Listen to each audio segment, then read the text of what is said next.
আসসালামু আলাইকুম, আশা করি সবাই ভালো আছেন। বাংলাদেশের সাম্প্রতিক যে ঘটনাগুলি তার মধ্যে উল্লেখযোগ্য হচ্ছে গণ অধিকার পরিষদের সভাপতি নূরের উপর সেনাবাহিনী এবং পুলিশ কর্তৃক যে হামলা, বর্বরচিত হামলাই বলবো আমি। নূর মারাত্মকভাবে আহত হয়েছে, হসপিটালে সে এখনও ভর্তি। তার চোয়াল ভেঙে গেছে, এরকম একটি অভিযোগ আছে। তার নূরের গণ অধিকার পরিষদের অফিসের নিচে কিন্তু হামলাটি হয়েছে। সো এটি খুব সিগনিফিক্যান্ট।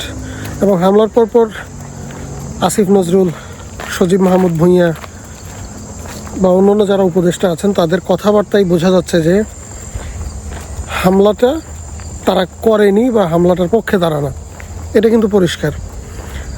সো ইন্টারেস্টিং আসলে সরকার যদি হামলার নিন্দা জানায় বা সরকার যদি হামলার অংশ না হয়, কে হামলা করলো, বিষয়টি এখন বেশ পরিষ্কার। অনেকদিন ধরে এই বিষয়টা নিয়ে আলোচনা চলছে যে সেনাবাহিনী এবং বর্তমান ইউনূস সরকার, এই দুইয়ের মধ্যে একটা বড় ধরনের গ্যাপ আছে।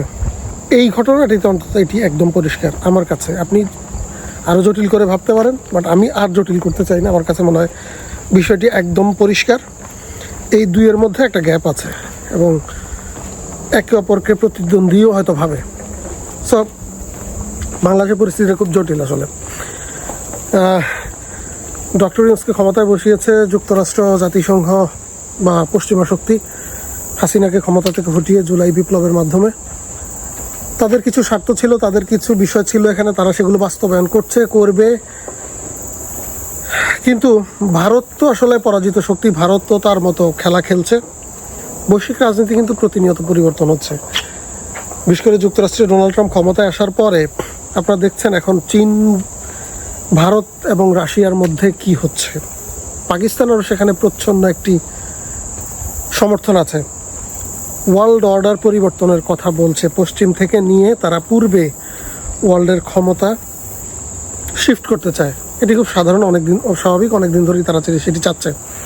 এখন বাংলাদেশ কি এই ক্যালকুলেশনের বাইরে? ডেফিনেটলি না। বাংলাদেশ পৃথিবীর 8ম বৃহত্তম জনসংখ্যার দেশ ছোট, ক্ষমতা নাই, অর্থনীতি ছোট, বাট আপনার বুঝতে হবে at the end of the day people matters. At the end of the day আপনার জনগণের শক্তির বিবেচনায় বাংলাদেশ পৃথিবীর 8ম শক্তিশালী দেশ। সুতরাং এটার দিকে মানুষের ফোকাস আছে। আমার মনে হয় ইউনূস সরকার একটু বেকায়দায় পড়ে গিয়েছে। পশ্চিমা যে সমর্থন ছিল যুক্তরাষ্ট্র, জাতিসংঘ বা ইউরোপীয় ইউনিয়নের নেতৃত্বে, সেটিতে একটু ভাটা পড়ছে মনে হচ্ছে আমার কাছে। দেখুন, আপনার কি মনে হয় সেটা আপনার কাছে, আমার কি মনে হয় আমার কাছে, সে বিস্তারিত আলোচনাতে আমি যাব না। সমাধানটা কি? বাংলাদেশের সমস্যাটা মূল কী ছিল? ভোট ছিল না, হাসিনা জোর করে ক্ষমতায় ছিল, যাচ্ছে তাইভাবে দেশ চালিয়েছে, নিজেদেরকে দেশের মালিক মনে করেছে, লাগামহীনভাবে সব চলেছে। That was the problem. July আগস্টের বিপ্লবে হাসিনা পালিয়েছে। এখন নাম্বার 1 আমাদের প্রায়োরিটি কি? ইলেকশন, একটা স্বাভাবিক পথে দেশটাকে নিয়ে যাওয়া। এখন জুলাই আন্দোলন যারা করেছে তারা কিন্তু কোটার জন্য আন্দোলন করেছে, বাট আন্দোলনটা যখন মোমেন্টাম পেতে শুরু করে একটা ঘটনার পর, জামাত শিবির পেছনে ছিল, বিএনপি ছিল, হেফাজত ছিল, সাধারণ মানুষ ছিল, একটা সময় তারা হাসিনাকে ফেলে দেয়। তাদের আন্দোলনের ইনিশিয়াল মোটিভ সেটা ছিল, সেটা তারাও বলতে পারবে না। প্রথম সেই আন্দোলন নিয়ে তারা মাঠে নামেনি, যাই হোক একটা পর্যায়ে সেটা ঘটেছে। এখন তারা দল গঠন করে, এখন তারা নির্বাচন পেছানোর জন্য নানা রকম ফন্দি ফিকির করছে। নূরকে মারায় সামগ্রিক প্রেক্ষাপটের মূল রহস্য আমি মনে করি সেটাই, নির্বাচনকে কোনোভাবে পেছানো।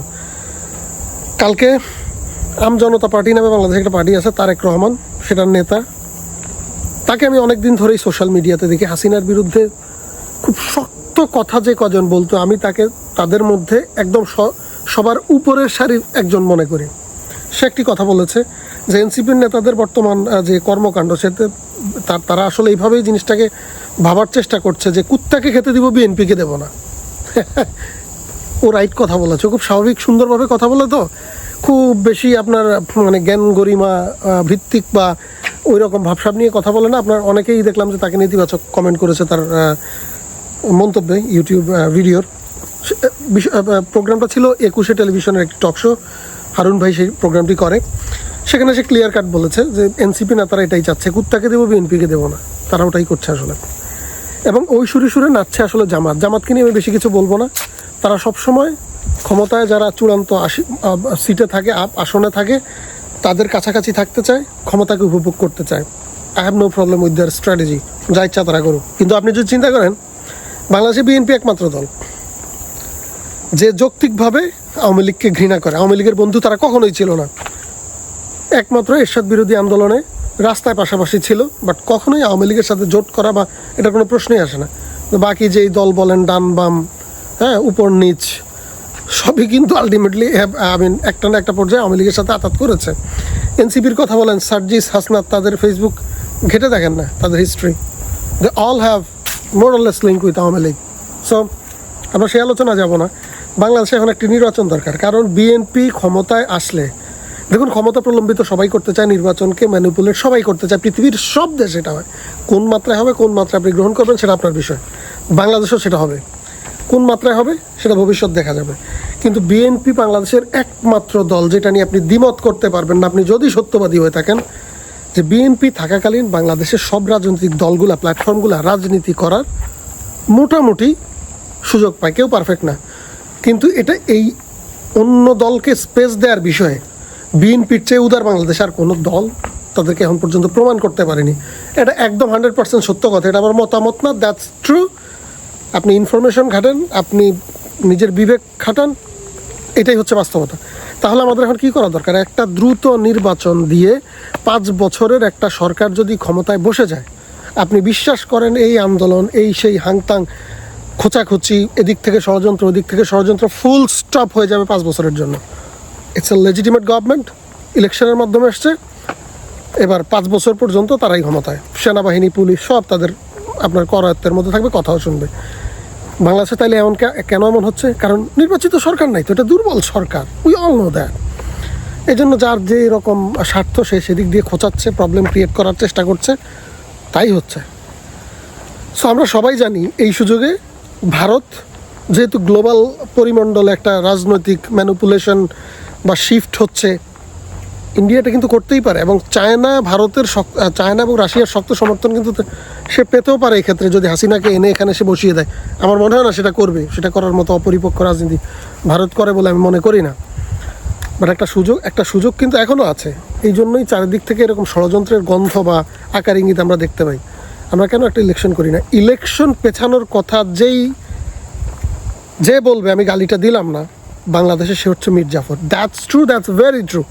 ইলেকশন হতে হবে। আপনি দেশকে তারা সিঙ্গাপুর বানাবে, মালয়েশিয়া বানাবে, আপনার মনে হয় সেটা সম্ভব কোনো দিন? বাংলাদেশ মালয়েশিয়া সিঙ্গাপুর হবে মানে আপনি গুলিস্তানের মোড়ে একটা লাগেজ রেখে আসলে আপনি পাবেন 5 মিনিট পরে গেলে, কারণ বাজারের মোড়ে পাবেন, আপনার থানা সদরের মোড়ে ফেলে রাখলে পাবেন। আর আপনার বাড়ির সামনে একটা লাগেজ ফেলে রাখলে তো 5 মিনিট পর গিয়ে লাগেজ পাবেন না, চুরি হয়ে যাবে। চোরের দেশ, উই অল নো দ্যাট, আমরা সবাই জানি। সো আপনি এই চোর দিয়ে আপনি মালয়েশিয়া সিঙ্গাপুর বানাবেন কীভাবে? ভাই, আমরা চোর আছি, আমাদের ম্যাক্সিমাম মানুষ চোর, বাটপার, সুযোগের অভাবে সৎ। আমরা জানি ওই দেশটাকে আমরা সেভাবেই চালাতে চাই। আপনি যদি বড় স্বপ্ন যারা দেখাচ্ছে মনে করবেন সব ভুয়া, সব ভুয়া। তারা কিন্তু জানে, তারা জেনে বুঝে আপনার সাথে প্রতারণা করছে। বাংলাদেশ যেটুক ক্যাপাসিটি, তার একটা দুর্বল গাড়ি নিয়ে, একটা অটোরিকশা, ব্যাটারি চালিত অটোরিকশা নিয়ে আপনি তো মার্সিডিজ বেঞ্জের সাথে প্রতিযোগিতা করতে পারবেন না। মালয়েশিয়া, সিঙ্গাপুর, যুক্তরাষ্ট্রের স্বপ্ন আপনি কেন দেখান? আমাদের যেই ক্যাপাসিটি আছে, ক্যাপাবিলিটি আছে, বাংলাদেশ সেই অনুযায়ী আগাবে। আমার মনে হয় বাংলাদেশের বর্তমান প্রেক্ষাপটে আমাদের জন্য ফরজ হচ্ছে একটা সুষ্ঠু নির্বাচন করা। এই নির্বাচনে ধারণা করা যায় যে বিএনপি ক্ষমতায় আসবে। বিএনপি ক্ষমতায় আসলে সব দল তার রাজনৈতিক স্পেস পাবে মোটামুটি রাজনীতি করার। এরপরে আপনারা করেন না 5 বছরে আপনাদের রাজনীতিকে গুছিয়ে এনে একটা পরের চিন্তা আপনারা করতে পারেন যে সরকারে আসবেন কি না। হ্যাঁ, বিএনপি আসলে আওয়ামী লীগ চলে আসার একটা সুযোগ আছে, বিএনপি সেই স্পেস আওয়ামী লীগকে দিতে পারে, সেটা ধারণাটা অমূলক না। আমিও সেটাকে যৌক্তিকই মনে করি, আবার আমারও সেরকমই মনে হয়। বাট আমাদের এখন প্রায়োরিটি কী? আমি বারবার একটা কথাই বলছি, প্রায়োরিটি হচ্ছে আসলে ইলেকশন। সো আমার মনে হয় আমাদের সেদিকে যাওয়া উচিত, যত দ্রুত সম্ভব একটা ফ্রি অ্যান্ড ফেয়ার ইলেকশন বাংলাদেশে দরকার। সেটাই কেবল বাংলাদেশের এত অস্থিরতা থেকে মুক্তি দিতে পারবে। আর না হলে আপনারা যদি এনসিপি জামাতের খাদে পড়েন যে কুত্তাকে দেবো, বিএনপিকে দেবো না, এই ধরনের মেন্টালিটি যদি আপনার মধ্যে থাকে, good luck, you all will be finish at the end of the day. So দেখুন, আমরা প্রবাসে থাকি, দেশের জন্য রেমিটেন্স পাঠাই, দেশে আত্মীয় স্বজন আছে, দেশে জীবনের বড় একটা সময় কাটিয়েছি, আমাদের দুশ্চিন্তা হয়, এখানে থেকেও হয়। সো সেজন্যই দেশ নিয়ে কথা বলা। বিবেক আপনার বিবেক খাটিয়ে আপনি চিন্তা করবেন আমি যে কথাগুলো বলেছি কোনোটাই জটিল কোনো অঙ্ক না, সহজ বিষয়। দিন শেষে আপনি নিজের বিবেক দিয়ে চিন্তা করবেন। আপনি বাংলাদেশ আগেও দেখেছেন, এখনও দেখছেন, কোনটা দেশের জন্য ভালো হয়, কোন সিদ্ধান্ত দেশের জন্য বেটার হয়, সেটাই সবাই করবেন। কারো ফাঁদে পা দিতে যাবেন না ভুলেও। এটার পরিণতি ভয়াবহ হবে এবং এই খাত থেকে উঠতে কিন্তু আমাদের দীর্ঘ সময় লাগবে। সবাই ভালো থাকবেন, ধন্যবাদ, আসসালামু আলাইকুম।